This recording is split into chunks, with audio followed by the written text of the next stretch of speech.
Hello, church family.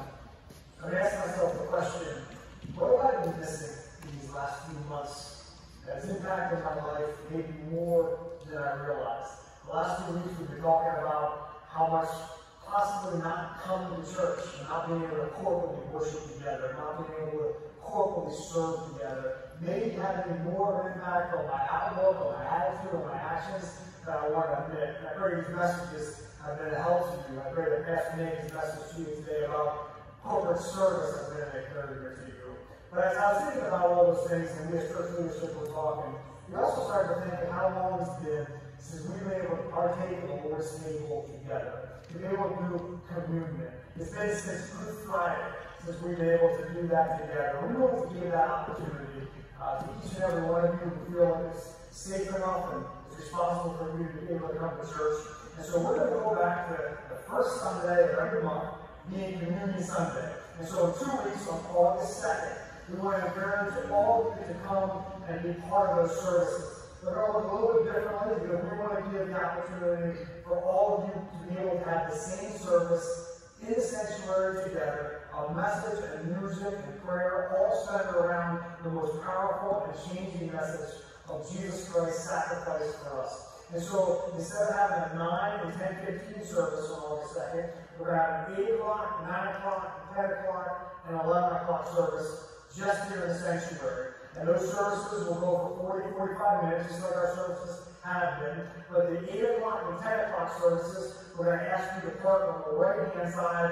of the sanctuary. And then the 9 o'clock and 11 o'clock services, we're going to ask you to park on the gym side of the sanctuary. So then, when we dismiss everybody, you won't be interacting with other people coming in at different times.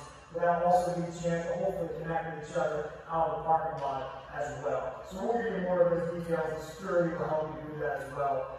We also going to have prepackaged communion cups and wafers that you'll pick up at the table here in the lobby before you go into the sanctuary.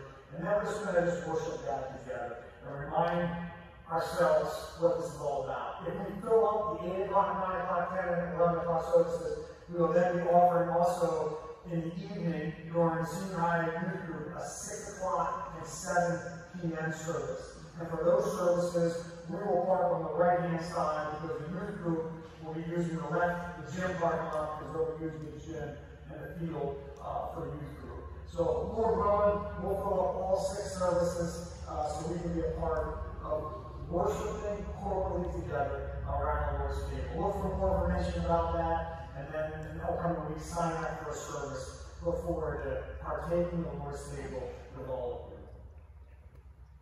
Thanks, Joel. Pretty exciting stuff, honestly. Who ever thought it would come to this, but it has. And I'll tell you what, I'm excited that it has, in a way. I wish it could go back, and I wish we could have it just Elliott Baptist Church in our sanctuary the way it was. I don't know when those days are going to return to us, but I love the fact, truly, I love the fact that God's work doesn't end. I love that fact. I love the fact that the world can come and go, and it can turmoil, and it can wave, and it can shake, and the work of God keeps on. I love it. It's beautiful. It causes us to let go of things that we really don't have to hold on to as tight as we thought we needed to. And those things are our systems, our ways, our ways. Well, how am I doing? Am I mic'd? Oh yeah, John, you want children? I should know this. I'm the children's ministry leader. If there are any kids that are going to go to the children's message, follow Pastor John right now. He's there in the back, and he'll take you down. Kids will miss you, but I'm sure you'll have a great time downstairs. Did you know that we do that, by the way? We offer a children's message specifically for our kids downstairs during our service time, for those of you in the gym. Anyhow, good to be here with you today, even if it is a non-traditional way to do it. And I hope you're able to participate with us in the communion service there on the first Sunday of every month. That'll be a really good thing. A week from today, things will get back to normal. Well, just a little bit for the youth group anyway. We go on our missions trip, and that's something that we've done for a lot of years. It seems as though almost every time I preach or teach or make an announcement, I'm talking about our missions in one way, shape, or form. When I came to Elliott Baptist Church, it wasn't like I walked in on a job requirement that said you have to take students on a missions trip. It became something we had to do because students grew in their faith. And when people grow in their faith, they realize what their mission is. They realize that Christianity and following Christ compels them to serve. So a week from today, our students are going on a missions trip. Now it's different, of course, because of COVID and all of these things. It's certainly more complicated. I just took the most complicated canoe trip with junior high that I've ever taken. Used to be complicated enough to get junior high students in boats overnight with all the camping gear and to do it safely. Now it was a real logistic hassle, right? Keeping a 6-foot distance and only siblings and this and tents and that. And woo, I mean, overwhelming. This mission trip won't be easy, but you can't cancel a calling. You just can't. We're going to go up to a camp called Camp Fairhaven, which is sadly closed for the summer. Well, closed in the traditional method, but God's using the camp directors there and the staff there to do new kinds of ministry. We're going to take advantage of this downtime, and we're going to do some much-needed projects at the camp. So we're bringing over 30 people on this trip, and it's going to be awesome. Absolutely awesome. One word summarizes missions trips. Can you guess what that word is? What word would you say summarizes missions trips? What's that? Chaos. That is a perfectly acceptable word. Yeah. If you've been on these trips, you know it's chaotic. That's for sure. Exhausting. Brutal. Hot. Overwhelming. None of those words are the word we're talking about this morning. The word we're talking about this morning isn't just a word for missions trips. It's a word for all of us. One word best describes our mission trips. And it's the same word that describes this service right here this morning. I'll explain that in just a little bit. It's the word compassion.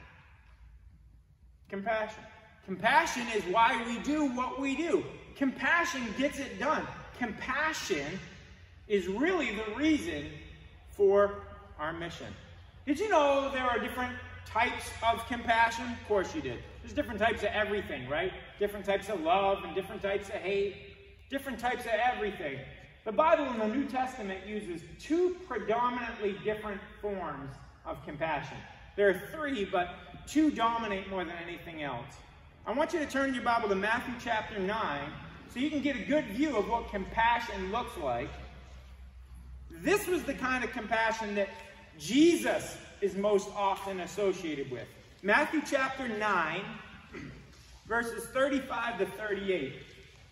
There is absolutely no way I'm going to try to pronounce this word in Greek. Just trust me, it's a Greek word. Got it?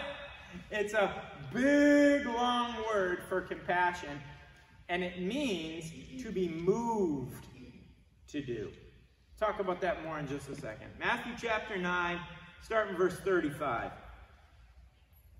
Jesus traveled through all the towns and the villages of that area, teaching in the synagogues and announcing the good news about the kingdom. And he healed every kind of disease and illness. And when he saw the crowds, he had, here's that word, compassion on them, because they were confused and helpless, like sheep without a shepherd. And then he said to his disciples, the harvest is great, but the workers are few. So pray to the Lord, who's in charge of the harvest, and ask him to send more workers into the field. This word for compassion literally means moved to do. Moved to do. I get that. Almost as if, Jesus himself was moved to do. We know, according to the scriptures, that he left heaven and came to earth to be with us. He was moved to do. The Bible's a pretty simple book, really. Oh, it's complicated. Try to read and understand prophecies in the book of Isaiah and all that. But when you boil it down, it's actually a pretty simple book. God used this word moved so the Greeks of the time wouldn't misunderstand. When I say moved to do, we think like a task, right? Like pack up the kids, we're going to do something. More nitty-gritty, more simplistic. This term, moved, in the Greek, actually means moved. Moved. You get it? Like a movement. You get it? Like it's coming. And there's not much you can do about it. That's actually the word for compassion. Can you believe that? That's the word for compassion. And that's the word that best describes the kind of compassion my Jesus had. Funny, isn't it? But unmistakable. It's the kind of thing that once it takes hold of a person, you can't help but be moved.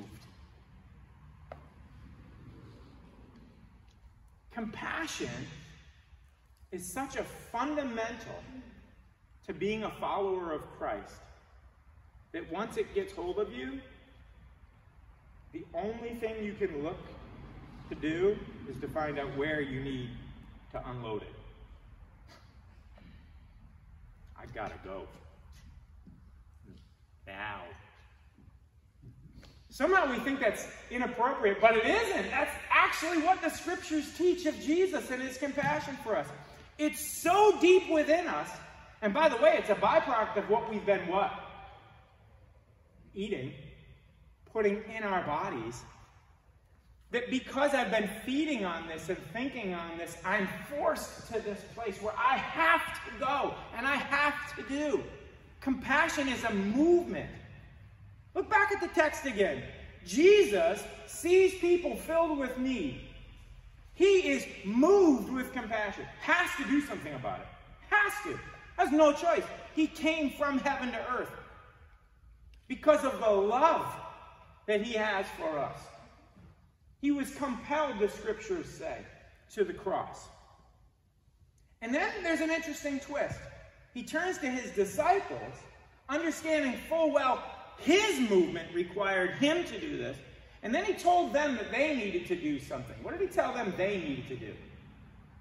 It's very humbling. It's very interesting. Take a look at it in the text. He told them they needed to what?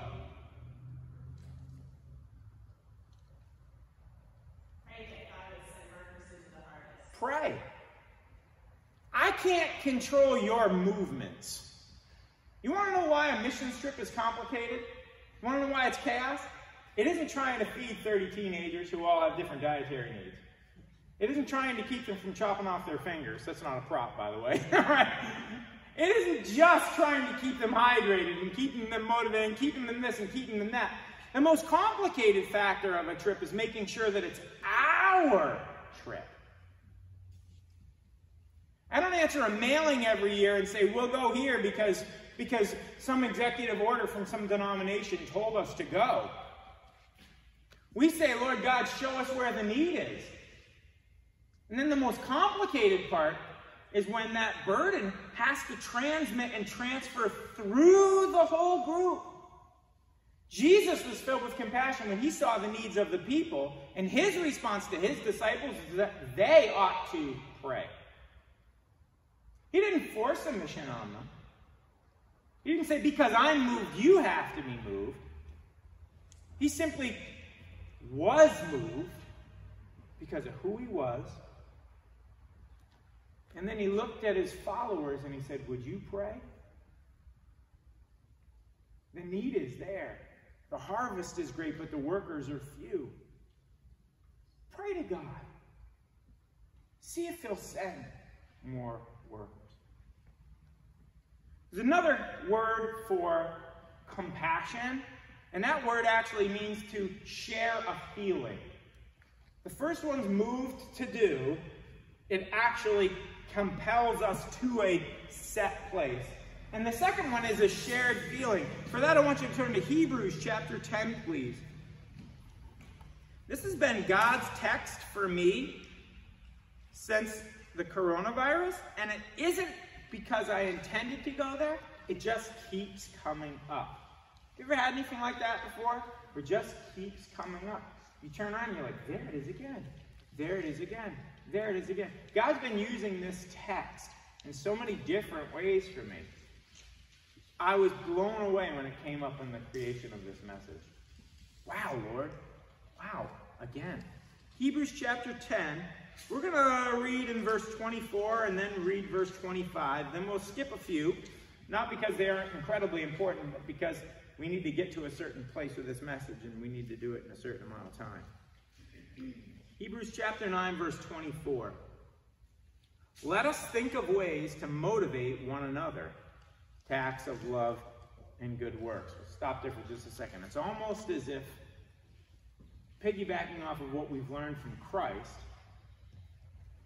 that a movement to do is a very personal thing, compassion at its deepest form, but then that we're taught that what we ought to do is we ought to pray for and look for ways to motivate each other, encourage each other. That this should and can never be an individual journey, this faith thing. It's all of us. The scriptures say, let us think of ways to motivate one another to acts of love and good works. And let us not neglect our meeting together, as some people do, but encourage one another, especially now that the day of his return is drawing near. Doesn't matter how you get together, by the way. The scriptures never tell us that we have to do it at a 9 o'clock service. The joke of it is that our Western context Christianity, our church, looks nothing like the church of this day. That's the joke of it. So don't get caught up on the way we get together. Just understand this. It is essential that we meet together. This movement to do is a very personal thing. My movements might not be timed with your movements. But we ought to find ways to motivate each other to common movement. And we should never think for a moment that faith or anything in this life is ultimately about us. Keep reading with me. We'll pick it up in verse 32. Think back on those early days when you first learned about Christ. Remember how you remained faithful even though it meant terrible suffering? Sometimes you were exposed to public ridicule and you were beaten. Sometimes you helped others who were suffering the same things. Verse 34, you suffered along with, here's that word for compassion, you suffered along with those who were thrown into jail, even though you yourself weren't in jail. You follow that? That's compassion. It was like you were there, and all of you felt as if you were taken. You accepted it with joy. You knew there were better things waiting for you that would last forever. Verse 35. So do not throw away this confident trust in the Lord. Remember this great reward it brings to you.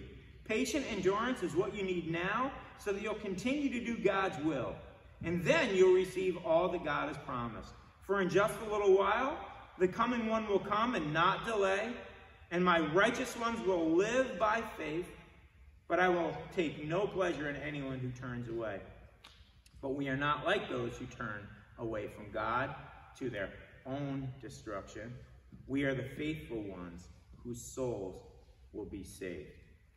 You see, this kind of compassion means we share a feeling, whether we're in the same boat or not, whether we have the same, thing to do or not, we're in it. I can feel with you, not just for you.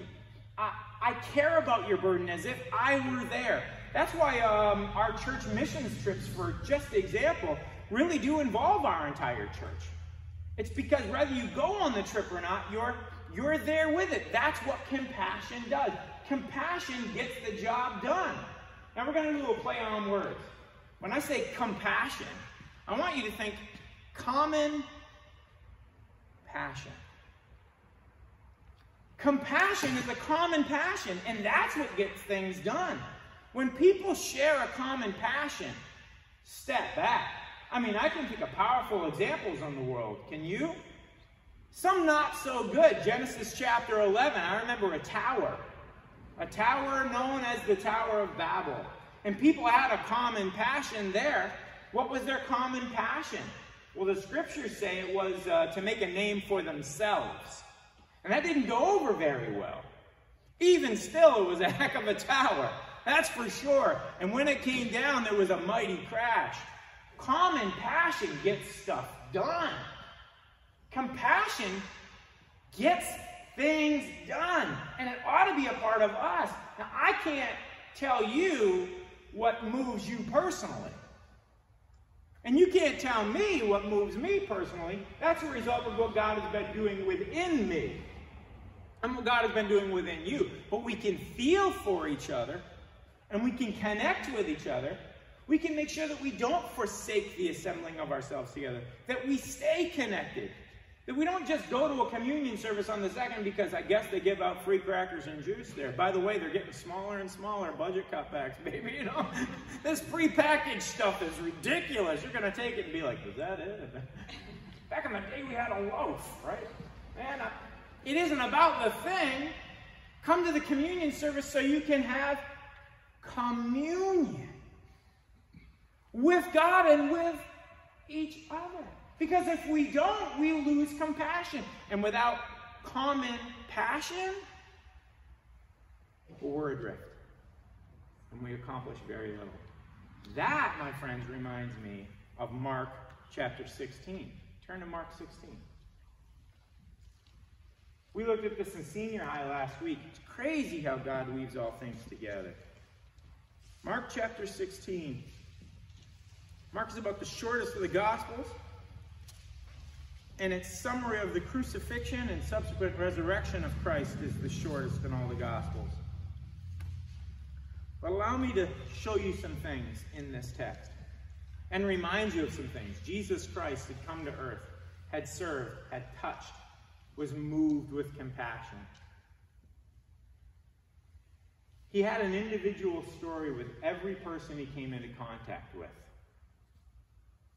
And after his death, and after his resurrection, these individuals were left wrestling with what came next. And they did so very differently. On the first morning, Mark chapter 16, Saturday evening when the Sabbath had ended, Mary Magdalene, Mary the mother of James, and Salome went out and purchased burial spices so they could anoint Jesus' body. What happened next? What did they do? Come on, give it. It's a small group here, just speak out. They went to the tomb and what? They looked in. And the body was gone. And in Mark, we see that there was an angel there, and the angel told them, don't be afraid, the one you're searching for is resurrected. He's not here. Now go and tell his disciples. We keep reading. The ladies run. They book it. When they see the disciples, if we were to keep on reading the text, they mention that Jesus wasn't there. But they don't go into great detail. It's very interesting. Why don't they do that? I have a theory. I think they didn't know how to explain it. I mean, they're never going to believe us. First off, the text even says they didn't even know how to roll away the stone. Nobody expected these ladies were going to see the body of Jesus anyway, let alone them. They didn't even think they were going to see Jesus. They just knew they had to do something. Compassion moved them to purchase burial spices, and so they found themselves at the face of a closed tomb that wasn't closed anymore. It was open.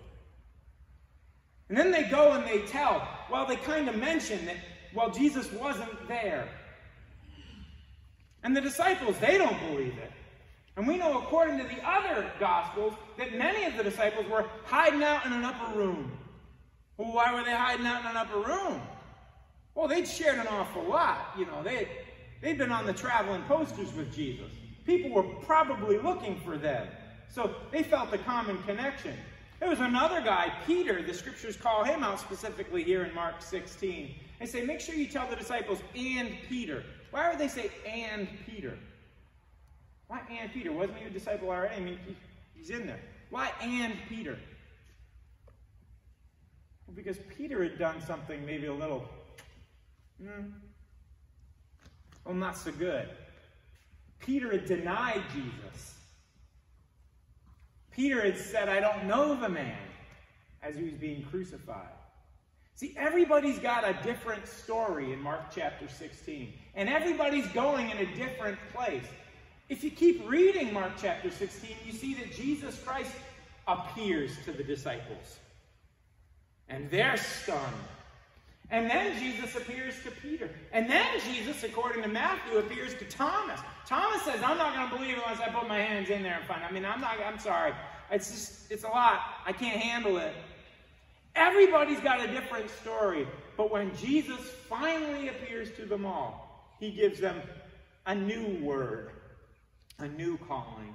Compassion, common passion, finally leads them to the great mission. Jesus says to his disciples in Mark chapter 16, verse 15, after it's all said and done, and every one of us in this room right now get to the bottom of our individual story with God, there's this calling, this great commission. And it sounds like this: go into all the world and preach the good news to everyone. When I tell you that our mission trips are about compassion, and that compassion is really a common passion that gets things done, the ultimate proof is the fact that you're here now. How did that happen? How did a missing Jewish man, that's Jesus, reach you in Elliott, Maine? Enough people got the same compassion that there was a co-mission, like they worked together. And that Great Commission covered the globe. And that's the most difficult thing about our Christianity. It's getting us to all work together for the same call. And I don't know what moves you personally. Again, that's between you and Jesus. It has an awful lot to do with what you've been eating and what you've been taking in. But I know we all ought to share a co-mission together. And that co-mission should be compassion. Compassion is what the world needs more than anything else. You say, no, it needs truth. It needs truth through the lens of common passion. Christians together saying this is about Christ more than anything or anyone else. If the world saw that, there'd be another great commission. And I believe people would be reached in ways they haven't been. So how do you do that?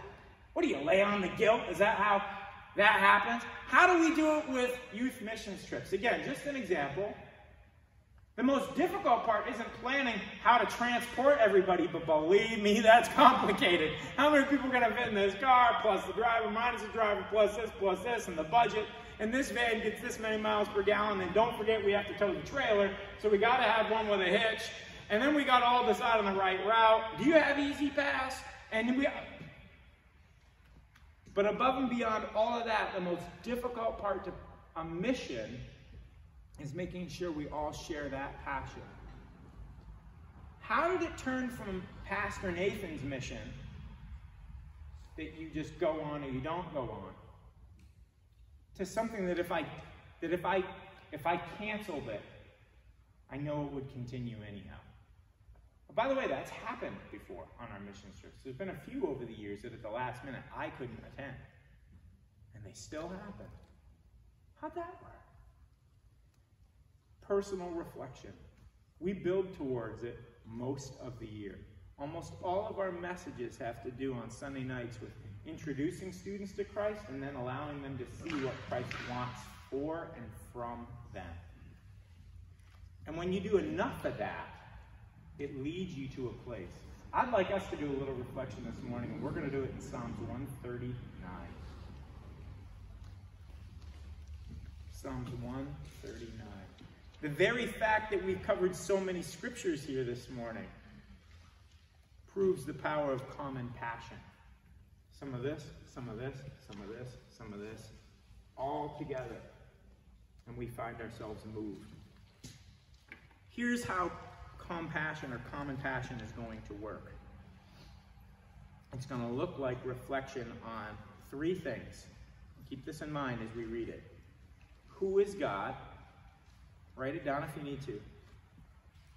Who am I? And last, what's the plan? If I keep that in mind each day, Maybe it would be helpful to read Psalms 139 each day this week for those of us right here in this room. Maybe if we read Psalms 139 each day this week and we asked ourselves those three questions. One, who is God? Who am I? And what's the plan?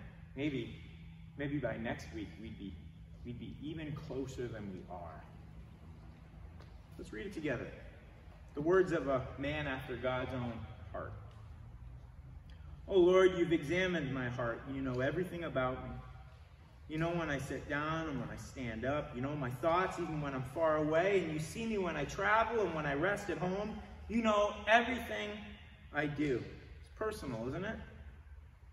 You know what I'm going to say even before I say it. You go before me. You follow me. You place your hand of blessing on my head. Such knowledge is too wonderful for me. It's too great for me to understand. I can never escape from your spirit. I can never get away from your presence. If I go to heaven, you're there. If I go to the grave, you're there.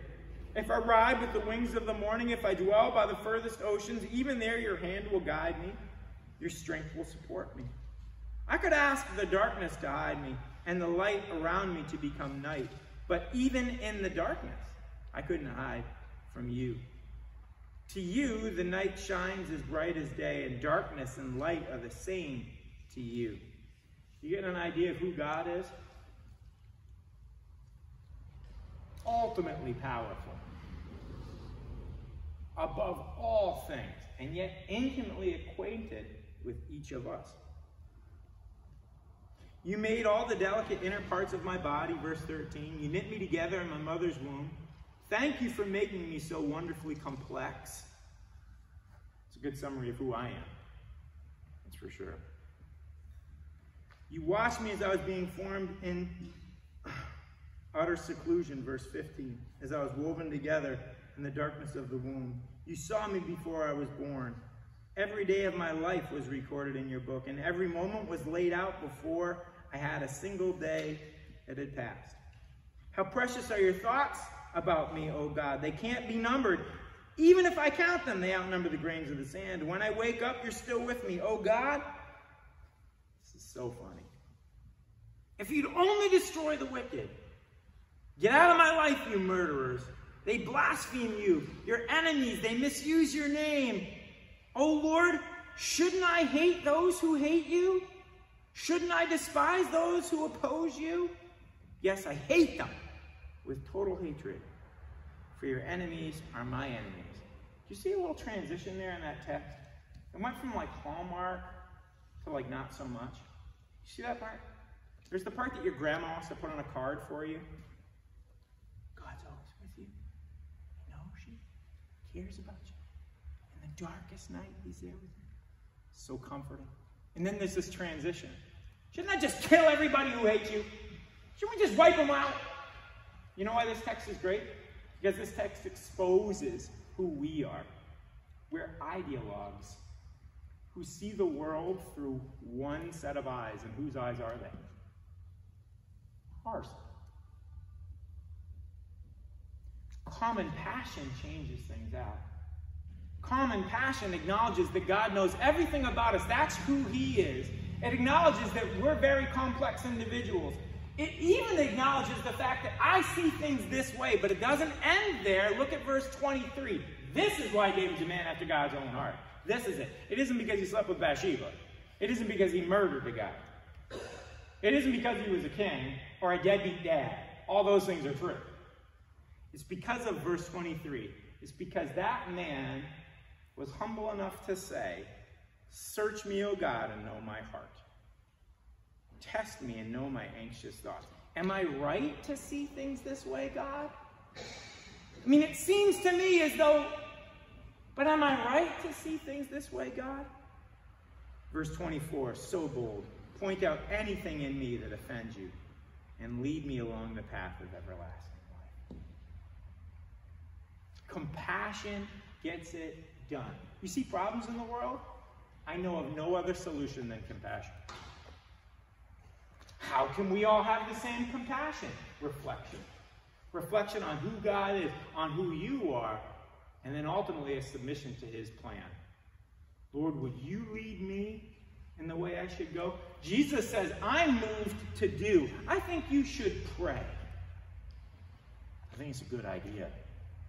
We should. And then you'll see God move in ways that will blow your mind. You'll see God's connecting this person and that person. What if they don't all share your burden? What if not everybody comes on the trip? That's fine. That's fine. It's God's mission for some.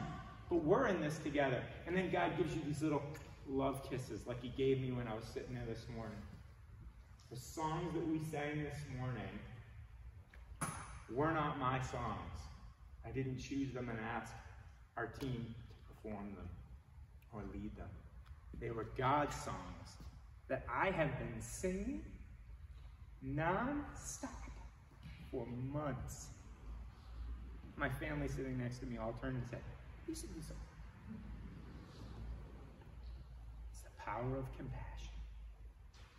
You step back and you say, God's doing this work.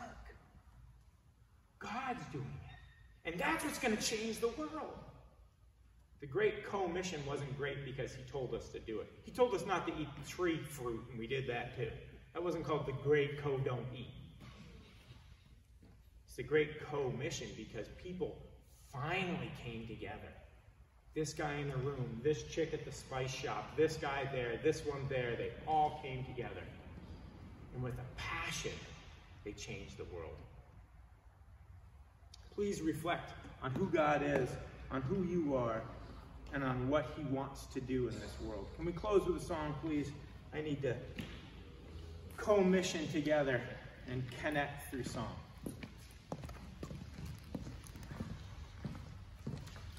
We just invite you to stand with us. This song is an older song. Again, it comes from Colossians 3:15. It says, "And let the peace of Christ that comes from the peace that comes from Christ rule in your hearts. For as members in one body, you're called to live in peace and always be thankful."